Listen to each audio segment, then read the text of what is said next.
Hi guys, today we will talk about how can you fix that problem you have on your ZArchiver app. We're going to figure out the solution or know how you can do that on your app.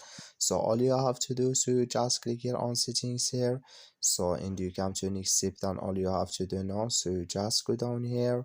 So and you come here to app, so just click on it and it's going to take you here in this list.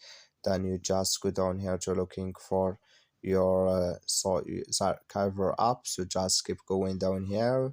So then you found it and you click here on ZArchiver app, you will click on it, then it's going to take you here in this list. Then you just click here on force stop and you click here on OK, and you go down here, you just click here on storage and you come to storage list here, so you just click here on clear cache. And all you have to do now, so you just go to your Play Store, so you just click on your Play Store and you search for your ZArchiver app. It's going to show for you like this and you will find here update, so just click on it, then it's going to fix your problem.